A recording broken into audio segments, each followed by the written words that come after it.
Hello बच्चों, मैं अरुण शर्मा, प्रशिक्षित स्नातक शिक्षक, संस्कृत केंद्रीय विद्यालय उखरुल। आज हम पढ़ेंगे अव्यय। अव्यय के बारे में आप जानते ही हो, हिंदी में भी अव्यय होते हैं और संस्कृत में भी अव्यय होते हैं। तो आज हम पढ़ेंगे अव्यय के बारे में और जानेंगे कि अव्यय किसे कहते हैं, कौन कौन से होते हैं और इनका क्या उपयोग होता है। चलिए आज पढ़ते हैं अव्यय। देखते हैं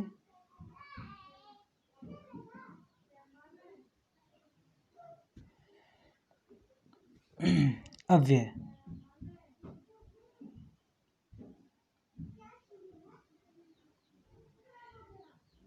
सबसे पहले हम देखेंगे कि अव्यय में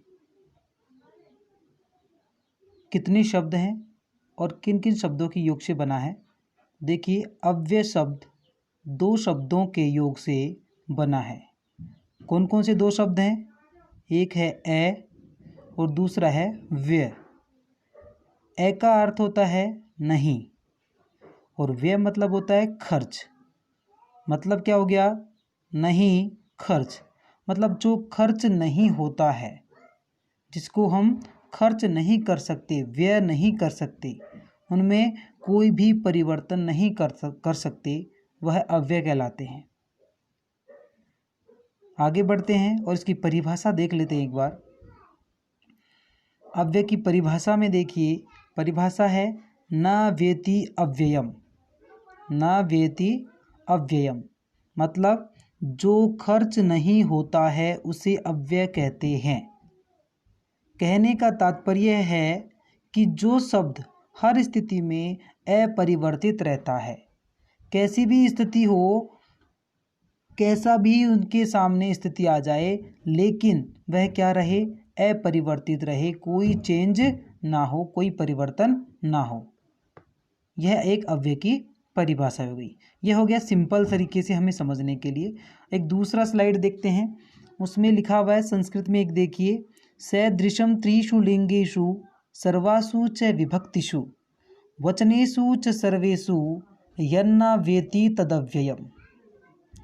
सदृशम त्रिषु लिंगेषु, सदृशम मतलब एक समान रहे। त्रिषु लिंगेषु, किन किन में रहना चाहिए? तीनों लिंगों में। तीनों लिंग मतलब पुल्लिंग, स्त्रीलिंग, नपुंसकलिंग। तीनों लिंगों में एक समान रहे, मतलब एक जैसा ही रहे, कोई परिवर्तन ना हो। सर्वासु च विभक्तिषु, और सभी विभक्तियों में। विभक्तियाँ कौन कौन सी हो गई? प्रथमा, द्वितीया, तृतीया, चतुर्थी, पंचमी, षष्ठी, सप्तमी और संबोधन। इन विभक्तियों में भी वह अव्यय सदृशम मतलब एक जैसा रहे, एक समान रहे। वचनेषु च सर्वेषु, वचन मतलब संस्कृत में कितने वचन होते हैं? एक वचनम, द्विवचनम, बहुवचनम। इन तीनों वचनों में भी क्या रहे? वह अपरिवर्तित रहे, एक जैसा रहे। यन्न वेति तदव्ययम्, और वह जो खर्च नहीं होता है वही अव्यय है। मतलब इन सभी में जो खर्च नहीं होता है या परिवर्तित नहीं होता है वही अव्यय है। ये हो गई है अव्यय की परिभाषा। अब आगे हम बढ़ते हैं, आगे देखते हैं अव्यय शब्द। अव्यय शब्द कौन कौन से हैं एक बार देख लीजिए। सबसे पहले अत्र, तत्र, कुत्र, अन्यत्र, अद्य, अपि। अद्य अपि अलग अलग हैं। च, पुनः, अन्तः, बहिः, प्रातः, इदानीं, कदापि, यथा, तथा। इसमें भी कोमा है, अलग अलग हैं। हयः, स्वः, विना, सह, अलम, अधुना इत्यादि। और भी कई अव्यय शब्द हैं, लेकिन आपके लिए जो इम्पोर्टेंट हैं वो यहाँ पर दिए गए हैं। ये संस्कृत के अव्यय शब्द हैं, इनमें कोई परिवर्तन नहीं होता है। अगर यह टेक्स्ट बुक में, आपकी टेक्स्ट बुक में आता है तो ये ऐसे ही आपको दिखाई देगा, इनमें कोई परिवर्तन नहीं होगा। ये हो गया अव्यय शब्द, आपको इनको याद कर लेना है। अत्र मतलब होता है यहाँ, तत्र वहाँ, कुत्र कहाँ, अन्यत्र किसी और जगह, अद्य मतलब आज, अपि मतलब भी, च का मतलब होता है और, पुनः दोबारा, अंतः अंदर, बहिः बाहर की तरफ, प्रातः प्रातःकाल या सुबह, इदानीम इस समय, कदापि कभी भी, यथा जब, तथा तब, हय मतलब बीता हुआ, कल यस्टरडे, स्वः मतलब आने वाला कल टुमारो, विना मतलब बिना, सह मतलब साथ में, अलम अलम मतलब मना करने के अर्थ में, अधुना अब इत्यादि और भी अव्यय शब्द हैं जो आपके टेक्स्ट बुक में आते रहते हैं। आगे देखते हैं, हम आगे बढ़ते हैं। अव्यय का प्रयोग कहाँ कहाँ होता है, देखते हैं। अव्यय प्रयोग, जिन शब्दों के अंत में रै अथवा स होता है उनको अव्यय रूप में वाक्य में प्रयोग करते समय विसर्ग में बदल देते हैं। जिन शब्दों के अंत में रै होता है या स होता है, दोनों में से कोई होगा, और जब उनको हम वाक्य में प्रयोग करते हैं तो उसको हम क्या कर देते हैं, विसर्ग में बदल देते हैं। नीचे देख लीजिए, ये अंतर है, ठीक है, ये फिर हो जाएगा अंतः। बहिर है तो क्या हो जाएगा, बहिः। उच्चैः उच्चैः, निच्चैः निच्चैः, ठीक है। इसी तरह ये र और स होगा तो विसर्ग में हो जाएगा। पहले स होता है, जैसे अंतस होगा, अंतस के बाद स को क्या हो जाएगा, ससजु सोरु से रुत्व मतलब र हो जाएगा, अंतर बन जाएगा। और खरबसानियो विसर्जनीयस्य से सूत्र है एक, उससे स का र हो जाएगा, बन जाएगा अंतर, ठीक है।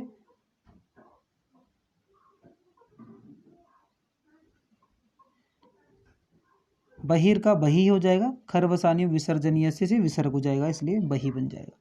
आगे बढ़ते हैं हम आगे। देखिए, अंतः मतलब होता है अंदर, अंग्रेजी में बोलेंगे इनसाइड। बहिः मतलब बाहर, आउटसाइड। ये हम दो चीज़ों को आज पढ़ेंगे, किन किन को, अंतः को और बहिः को। अंतः का मतलब होता है अंदर और बहिः मतलब बाहर। इन दो को हम आज देखते हैं। आपको एक सामने चित्र दिखाई दे रहा है, ये एक चित्र है, और ये मंदिर दिखाई दे रहा है, और एक मंदिर में आपको ईश्वर दिखाई दे रहे हैं, प्रभु दिखाई दे रहे हैं, या गॉड दिखाई दे रहे हैं, ठीक है।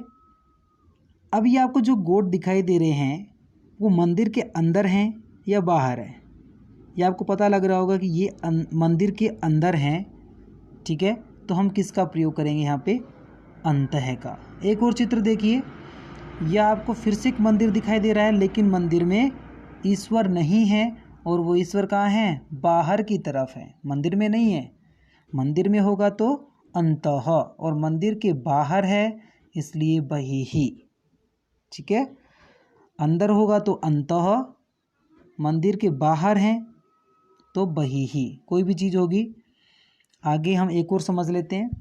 यहाँ आपको एक बर्तन दिखाई दे रहा है, पोट दिखाई दे रहा है, उसमें पानी है और पानी के अंदर एक फिश है, मछली है।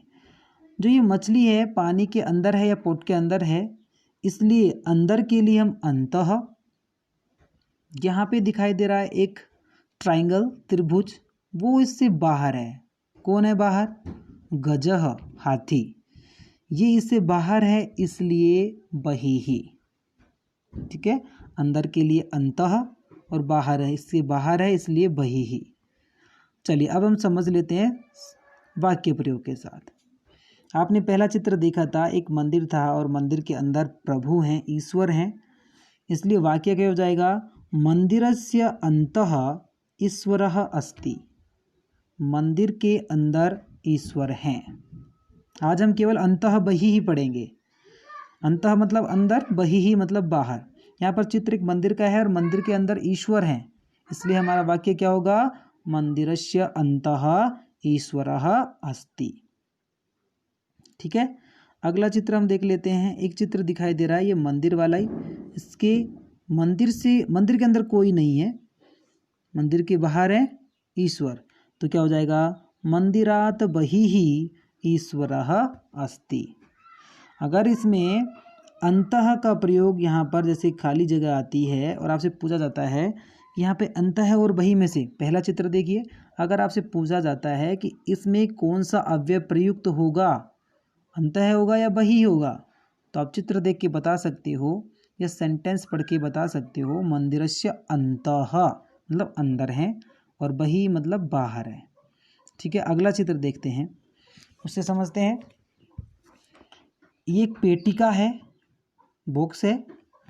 ठीक है, अब इस बॉक्स के अंदर ये आभूषण की बात कर रहे हैं। पेटिकायाः आभूषणम् अस्ति, मान लीजिए अंत है नहीं है वहाँ पे, पेटिकायाः आभूषणम् अस्ति, आभूषण कहाँ है, पेटिका के अंदर है। तो अंदर है तो मतलब क्या हो जाएगा, अंतः। ठीक है, बही ही नहीं होगा क्योंकि आभूषण पेटिका से बाहर नहीं है। दूसरा चित्र देखिए, ये एक पेटिका है, पेटिका बंद है, इसमें कुछ नहीं है, हमें दिखाई भी नहीं दे रहा है, और पेटिका से बाहर क्या है, आभूषण है, गहने हैं। तो पेटिकाया आभूषणम् अस्ति, आभूषण कहाँ है, अंदर है या बाहर है, हमें बाहर दिखाई दे रहे हैं, इसलिए हम कहाँ क्या प्रयुक्त कर लेंगे, यहाँ पे बही ही प्रयुक्त करेंगे। ठीक है, क्योंकि आभूषण पेटिका से बाहर है, बाहर है तो बही ही, अंदर है इसके अंदर तो अंतः। अगला चित्र देखते हैं और समझते हैं। अगला चित्र एक ट्राइंगल का है और ट्राइंगल के अंदर एक छाता है। ठीक है ना, अंदर है, बाहर नहीं है। तो अंदर है तो आप समझ गए होंगे, अंदर है तो त्रिभुजस्य अंतः, अंतः मतलब अंदर, छत्रम अस्ति। अब मान लीजिए ये वाला चित्र है, यहाँ भी एक त्रिभुज है लेकिन त्रिभुज के अंदर कुछ नहीं है, तो बाहर क्या दिखाई दे रहा है आपको, एक हाथी, गजः। तो त्रिभुजात बहिः गजः अस्ति। हमें यहाँ पर केवल अव्यय का प्रयोग करना है, विभक्ति का प्रयोग हम बाद में समझाएंगे आपको, किस विभक्ति का प्रयोग होगा यहाँ पे। तो हम पहले समझ लेते हैं कौन सा अव्यय प्रयुक्त होगा। जो भी चीज़ है जिसके अंदर आपको दिखाई दे रही है तो अंतः, इस त्रिभुज के अंदर कोई नहीं है, बाहर है त्रिभुज से, इसलिए त्रिभुजात बहिः गजः अस्ति, त्रिभुज के बाहर हाथी है। आगे चलते हैं, अगला चित्र और देखिए। यहाँ पर एक वर्ग है, वर्ग बना हुआ है, उस वर्ग क्षेत्र के ये जो ये बगुला दिखाई दे रहा है आपको, ये बगुला अंदर है या बाहर है, हमें साफ दिखाई दे रहा है ये वर्ग क्षेत्र के अंदर है। तो अंदर है तो वर्ग क्षेत्रस्य अंतः बकः अस्ति। ठीक है, अंदर है इसलिए अंतः का प्रयोग किया है। अगला फिर से एक वर्ग क्षेत्र है लेकिन इसके अंदर कोई नहीं है, बाहर कौन है, एक सियार है, तो बाहर है इसलिए वर्ग क्षेत्रात बहिः श्रृगालः अस्ति। समझ में आ गया, अंदर है इसलिए अंतः, बाहर है इसलिए बहिः। अगला देखते हैं, यहाँ पे एक आपको बकेट, बाल्टी दिखाई दे रही है। अब यहाँ पे द्रोण्याः जलम अस्ति, मान लीजिए अंतः यहाँ नहीं है, द्रोण्याः जलम अस्ति, आपको एक बाल्टी दी गई है, पानी अंदर है और आपसे पूछा जा रहा है द्रोण्याः जलम अस्ति, जलम कहाँ है, पानी कहाँ है। आपको एक एरो भी दिखाई दे रहा है, एरो के साथ पानी आपको नीचे भी दिख रहा है, लेकिन हमें एरो पे ध्यान देना है और बताना है कि द्रोण्याः अंतः जलम अस्ति, बाल्टी के अंदर पानी है। अगला चित्र देखिए, ये घर है, घर में हमें कोई नहीं दिखाई दे रहा है, हो सकता है अंदर कोई हो लेकिन हमें कोई नहीं दिखाई दे रहा है, इसलिए गृहात, बाहर एक लड़का खड़ा है, बहिः बालकः अस्ति। केवल यहाँ पर बालक की बात हो रही है कि बालक कहाँ है, तो बालक हमें बाहर दिखाई दे रहा है घर से, तो गृहात बहिः बालकः अस्ति। समझ में आया, ये वाला है। तो ये आपको अंतः बही वाला समझ में आ गया होगा, आशा करता हूँ। अगला जो हम बनाएंगे वो जो भी अव्यय शब्द होंगे उनके बारे में हम पढ़ेंगे, ये आपको अच्छे से समझ में आ गया होगा। आशा करता हूँ आपको ये वीडियो अच्छे से पसंद आया होगा और बार बार इसको देखिए और समझने का प्रयास कीजिए अंतः बहिः कैसे प्रयुक्त होता है। अगले वीडियो में हम पढ़ेंगे अगले अव्यय शब्द। तब तक के लिए धन्यवाद।